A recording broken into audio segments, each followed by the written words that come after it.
La prima giornata di governo si è concentrata sull'ordinaria amministrazione.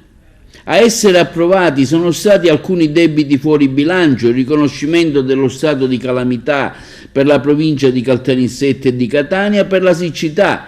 Il governo regionale, ha affermato l'assessore all'agricoltura Luca Sammartino, è stato attento alle emergenze del territorio, volendo dare risposte immediate soprattutto alla categoria come quella degli agricoltori, quest'anno particolarmente colpita dalle scarse piogge nelle aree di Caltanissetta e di Catania. Il vicepresidente della regione è volato poi a Roma per la conferenza Stato-Regioni e farà uno degli uomini in pressing sul governo nazionale. Il filo è stato interrotto con la fine dei due precedenti esecutivi, Draghi nazionale e Musumeci regionale, e non può prescindere da alcuni dei più importanti dossier. Tra questi anche quello sulla revisione dello spalma a disavanzo dopo i rilievi posti in essere dalla Corte dei Conti.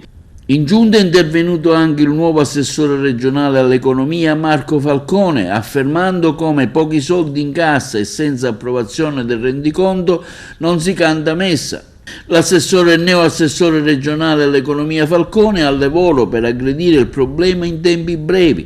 Nell'arco di 2 settimane saranno infatti stilate la bozza di bilancio sia il documento della finanza regionale, in pratica immediatamente dopo il giudizio di parifica sul rendiconto 2020 da parte della Corte dei Conti, previsto per il prossimo 3 dicembre con pre-parifica il 21 novembre.